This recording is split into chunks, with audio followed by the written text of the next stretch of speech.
चक्रव्यूह देख रहे हैं आप। मैं हूं आपके साथ राधिका राज। आज 4 के चक्रव्यूह में सबसे पहले बात होगी होली और रमजान की बड़ी सुरक्षा की, जहां होली और जुम्मा एक ही दिन होने के कारण अलीगढ़ में प्रशासन अलर्ट मोड पर नजर आ रहा है। शहर को 9 सेक्टरों में विभाजित किया गया है। तो क्या है पूरा मामला, सुरक्षा को लेकर बताएंगे आपको विस्तार से। साथ ही बात होगी बीजेपी सांसद सतीश गौतम की, जिनके बयान ने सियासत में माहौल बना दिया है। फिर बात होगी बुलडोजर एक्शन की, जहां 35 एकड़ से अधिक भूमि पर बनी कॉलोनियों जमींदोज की गई है। तो क्या है पूरा मामला जानेंगे। और आखिर में बात होगी ड्रग्स माफिया पर हुई कार्यवाही की। तो चलिए शुरू करते हैं 4 का चक्रव्यूह। पहली खबर होली और रमजान की बड़ी सुरक्षा से जुड़ी है। दरअसल अलीगढ़ शिक्षा और ताले के लिए प्रसिद्ध है। इस बार एक विशेष कारण से चर्चा में है। होली और जुम्मे की नमाज एक ही दिन पढ़ने के कारण अलीगढ़ प्रशासन ने सुरक्षा को लेकर विशेष सतर्कता बरतने का फैसला किया है। प्रशासन ने अलीगढ़ शहर को 9 सेक्टरों में विभाजित कर दिया है। हर सेक्टर में सुरक्षा की जिम्मेदारी एक सेक्टर मजिस्ट्रेट को सौंपी गई है। इसके अलावा पीएसी के जवानों को भी तैनाती की जा रही है, ताकि किसी भी अप्रिय घटना को रोका जा सके। दरअसल पूरा मामला अति संवेदनशील जिलों में शुमार अलीगढ़ का है, जहां एक ही दिन पर 2 बड़े आयोजन होने जा रहे हैं। इसीलिए अतिरिक्त पुलिस फोर्स को बुलाया गया है। मौजूदा सरकार के आदेश अनुसार होली के दिन संवेदनशील इलाके में पीएसी के जवानों को तैनात किया गया है। हर सेक्टर में एक सेक्टर मजिस्ट्रेट को नियुक्त किया गया है, जो हालात पर नजर रखेंगे, तत्काल निर्णय लेने में सक्षम होंगे। प्रमुख चौराहे, मस्जिदों और संवेदनशील इलाकों में ड्रोन कैमरों से निगरानी की जाएगी। इसके अलावा कई स्थानों पर सीसीटीवी कैमरे भी लगाए गए हैं। प्रशासन और पुलिस ने पीस कमेटी यानी शांति समिति के साथ कई बैठकें की हैं, जिसमें आम जनता, धार्मिक नेता और समाज सेवी शामिल रहे। इन बैठकों में लोगों से शांति बनाए रखने, सद्भाव के साथ पर्व मनाने की अपील की गई है।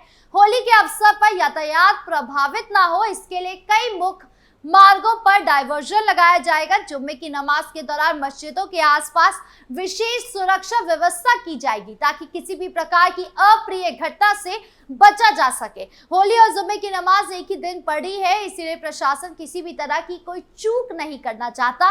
पिछले वर्षों में होली के दौरान कुछ स्थानों पर असामाजिक तत्वों द्वारा उपद्रव की घटनाएं सामने आई थी। इन्हीं घटनाओं से सबक लेते हुए इस बार प्रशासन ने सुरक्षा को लेकर बेहद गंभीर रुख अपनाया है। एडीएम सिटी ने जानकारी देते हुए कहा कि होली और रमजान दोनों के मद्देनजर पुलिस और प्रशासन पूरी तरह अलर्ट है। शहर को 9 सेक्टरों में विभाजित कर हर सेक्टर में सेक्टर मजिस्ट्रेट की नियुक्ति की गई है। अतिरिक्त पुलिस फोर्स के साथ पीएसी भी तैनात की गई है। संवेदनशील मस्जिद के बाहर मजिस्ट्रेट और पुलिस कर्मियों की तैनाती रहेगी। जिन मस्जिदों पर तिरपाल ढकने की जरूरत है, उन्हें पहले ही चिन्हित कर लिया गया है। सभी समुदाय के लोगों से शांति और सौहार्द बनाए रखने की अपील की गई है।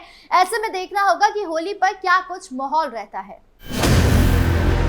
बढ़ते अगली खबर की ओर, जहां बात बीजेपी सांसद सतीश गौतम की। दरअसल उत्तर प्रदेश की अलीगढ़ लोकसभा सीट से बीजेपी के सांसद सतीश गौतम ने बड़ा बयान दिया है। उन्होंने एक निजी चैनल के साथ इंटरव्यू के दौरान कहा कि हिंदू के वोट से सांसद बनता हूं, मुझे एक भी मुस्लिम वोट नहीं चाहिए। उनके इस बयान के बाद अब फिर से सियासी बयानबाजी तेज हो सकती है। इससे पहले होली और रमजान के मुद्दे पर सियासत हो रही थी। बीजेपी सांसद ने कहा कि मुझे उनके वोट की आवश्यकता ही नहीं है, मैं तो हिंदू के वोट की बदौलत सांसद बनता हूं, मैं तो उनके वोट लेता ही नहीं हूं और चाहिए भी नहीं। मैं अलीगढ़ में हिंदू के वोटों के माध्यम से सांसद बनता हूं। मैं तीसरी बार सांसद बना हूं और फिर चौथी बार भी हिंदू के वोट से सांसद बनूंगा। यूनिवर्सिटी के अंदर हिंदुओं के सारे त्योहार मनेंगे। उन्होंने कहा कि ईद मनाएंगे, होली मनाएंगे, दिवाली मनाएंगे, सब त्योहार मनाएंगे। अगर किसी त्योहार की रोक नहीं है, अलीगढ़ यूनिवर्सिटी से सभी त्योहार मनेंगे, विवाद हो या कुछ भी हो, त्योहार बनेंगे। अब ऐसे में देखना होगा कि सांसद के बयान से सियासत गरमाती है या नहीं, क्योंकि मुस्लिम वोटों को सिरे से नकार देना जैसे उनकी कोई अहमियत नहीं, इससे मुस्लिम समुदाय नाराज हो सकता है।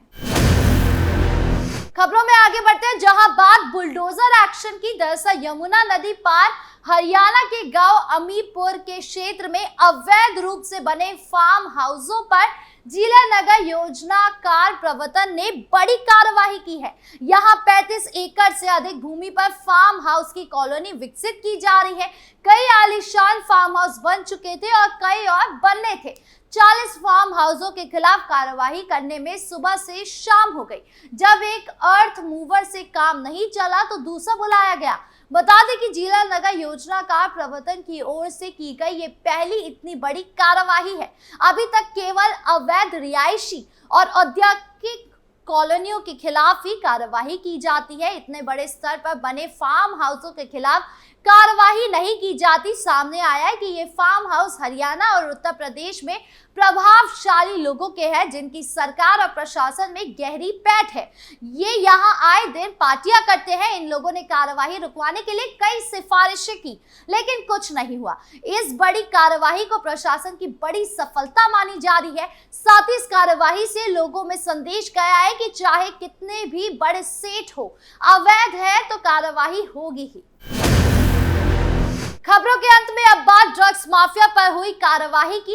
उधम सिंह नगर पुलिस द्वारा बरेली की गई छापेमारी के बाद उत्तराखंड और उत्तर प्रदेश पुलिस के बीच इस ऑपरेशन को लेकर विवाद दिखाई दे रहा है। बरेली पुलिस का कहना है कि ऑपरेशन में जैसा बताया जा रहा है वैसा कुछ नहीं हुआ है।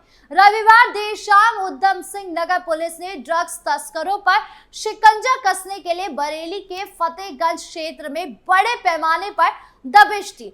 इस दौरान उत्तराखंड पुलिस ने 25 संदिग्धों को हिरासत में लेने का दावा किया, लेकिन बरेली पुलिस ने इस दावे को खारिज करते हुए कहा कि कोई भी व्यक्ति उत्तराखंड पुलिस अपने साथ नहीं ले गई है। इस घटना के बाद दोनों राज्यों की पुलिस के बीच मतभेद साफ नजर आ रहे हैं। उधम सिंह नगर के एएसपी मणिकांत मिश्रा के अनुसार जिले में ड्रग्स तस्करी पर नकेल कसने के लिए पुलिस लंबे समय से प्रयासरत थी। हर बार गिरफ्तार किए गए तस्करों से पूछताछ करने पर बरेली में ड्रग्स माफिया और पेडलर्स का नाम सामने आ रहा था। इसी को ध्यान में रखते हुए रविवार देर शाम करीब 300 पुलिस कर्मियों के साथ बरेली के फतेहगंज इलाके में छापेमारी की गई। छापेमारी के दौरान भारी पुलिस बल को देखकर इलाके में हड़कंप मच गया। कई संदिग्धों को हिरासत में लेकर उनसे पूछताछ की गई। पुलिस का दावा है कि इन कार्यवाही के दौरान 25 ऐसे लोगों को पकड़ा गया है जो या तो मादक पदार्थों की तस्करी में संलिप्त थे या फिर उनका इससे कोई संबंध था। एसएसपी मिश्रा ने यह भी कहा कि तस्करों के साथ साथ उनके सहयोगी और संरक्षण दाताओं को पकड़ने के लिए आगे भी इसी तरह के अभियान जारी रहेंगे। इस छापेमारी के बाद बरेली पुलिस ने उत्तराखंड पुलिस की कार्रवाई पर सवाल उठाए हैं। एसएसपी बरेली अनुराग आर्य ने यह स्पष्ट किया कि इस ऑपरेशन की कोई पूर्व सूचना उन्हें नहीं दी गई थी। हालांकि स्थानीय पुलिस चौकी को उत्तराखंड पुलिस के आने के बाद इसकी जानकारी मिली और उन्होंने उनकी सहायता भी की। बरेली पुलिस के अनुसार उत्तराखंड पुलिस ने जिन 15 लोगों को हिरासत में लिया है उनमें से 14 के खिलाफ कोई आपराधिक मामला दर्ज नहीं पाया गया है। केवल एक व्यक्ति पर मारपीट का मामूली मुकदमा था। इसके अलावा उत्तराखंड पुलिस कोई भी व्यक्ति अपने साथ नहीं ले गई है, जैसा कि उधम सिंह नगर पुलिस दावा करी है। इस पूरे मामले में दोनों राज्यों की पुलिस के दावों में भारी अंतर देखने को मिल रहा है। उधम सिंह नगर पुलिस जहां इस छापेमारी को बड़ी सफलता मान रही है, तो वहीं बरेली पुलिस इस पूरी कार्रवाई को लेकर असहज नजर आ रही है। बरेली पुलिस का कहना है कि अगर उत्तराखंड पुलिस को इतनी बड़ी कार्रवाई करनी थी तो उन्हें पहले से सूचना देनी चाहिए थी, ताकि दोनों राज्यों की पुलिस मिलकर संयुक्त तरीके से ऑपरेशन कर पाती। वहीं उत्तराखंड पुलिस का तर्क है कि ड्रग्स माफियाओं पर शिकंजा कसने के लिए उन्हें इतनी गोपनीयता रखनी पड़ी ताकि कोई सूचना लीक ना हो जाए। लेकिन इस पूरे घटनाक्रम ने दोनों राज्यों की पुलिस के बीच समन्वय की कमी को उजागर कर दिया है। अब सवाल उठता है कि इस घटना के बाद दोनों राज्यों की पुलिस किस तरह से आगे बढ़ेगी, क्या उत्तराखंड पुलिस अकेले ही इस तरह की छापेमारी जारी रखेगी या फिर उत्तर प्रदेश पुलिस से समन्वय स्थापित किया जाएगा? आपकी इस मामले पर क्या राय है, कमेंट बॉक्स में जरूर बताएं। 4 के चक्कर व्यू में आज खबरों का सिलसिला यहीं खत्म करते हैं। कल फिर मिलेंगे आपसे नई खबरों के साथ। वीडियो अच्छी लगी हो तो लाइक शेयर करें, चैनल को सब्सक्राइब करना ना भूलें और देश की तमाम बड़ी खबरों से जुड़े रहने के लिए देखिए कैपिटल टीवी उत्तर प्रदेश। नमस्कार।